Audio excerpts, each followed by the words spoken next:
Do you know what the weakest point in your computer security is? The answer is easy. Just look into a mirror. Yes, you are the biggest threat to your computer, phone and data. But don't worry, I will give you a few easy hints on minimizing any risk. I'm getting hacked. They've already burned through the NCIS public firewall. I've never seen code like this. I didn't do anything. I thought you did. No? I did. No, I will not tell you to power off your devices. People usually rely on technical solutions, but it's still up to you to be careful. Don't postpone security updates, especially for the operating system and your browser. Be alert if an application requests an exception in the firewall. And be especially alert if the application asks for administrator privileges, as it can cause more damage then. A rule of thumb is to check whether the installed application has a good reputation. Avoid downloading software from suspicious websites and especially installing any cracked programs, as this is a definite way to infect your device without even knowing about it. Currently, many vicious attacks are made using so-called phishing emails. Unfortunately, here's where users fail the most. I know it's laborious, but you must be vigilant with every email.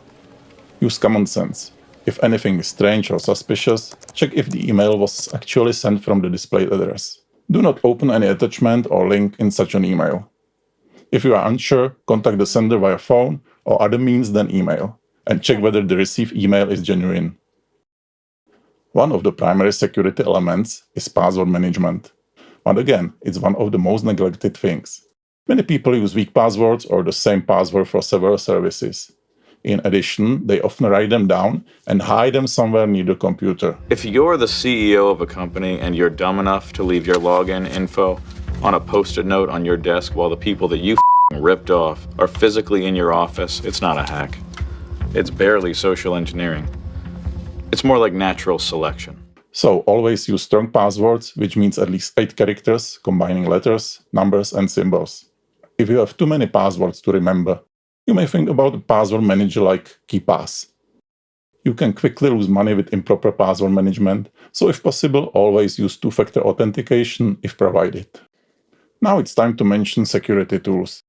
Definitely get some antivirus and anti-malware solution for both the computer and the phone, but do not overestimate its efficiency. Some kind of free application like Avast will be entirely sufficient. And for Windows, inbuilt Microsoft Defender will be good enough for most users. If you often use public Wi-Fi networks, you can consider using VPN. However, it has no additional security benefits for other uses, although marketing departments of VPN companies will tell you the opposite. You should consider encryption of your data storage. It will pay off if you lose your equipment. Modern phones usually have encryption as a default. The same applies to recent Macs. In Windows, you can enable inbuilt device encryption or BitLocker in Windows Pro. Also, don't forget to use encryption for flash disks if they contain sensitive data. And last advice. No one will ever grant you 100% security of your data. Still, backups are another largely neglected provision. People often do not backup regularly and do not have correct backup practices in place. For most users, a cloud solution will be the best option. You've probably already heard names like OneDrive, Dropbox, Google Drive, Apple iCloud. Such backup is easy to set up, it's secure, and it has another 2 features that are difficult to ensure with local backups at home. First, it fulfills the basic rule to keep at least 1 copy of your data far away enough. Imagine that your house would be on fire. Then you will save at least critical personal data and maybe even your business after restoring from the cloud. Second, ransomware attacks maliciously encrypt all available disks, including accessible backup drives. Setting up a local solution to withstand such an attack is very tricky. Cloud backups are much safer in this regard. If you are concerned about the privacy of cloud storage, just add encryption to those backups and you're good to go. Are you planning to change something in your computer or phone security? Please let me know in the comments and please like the video if you want to support this channel. Thanks.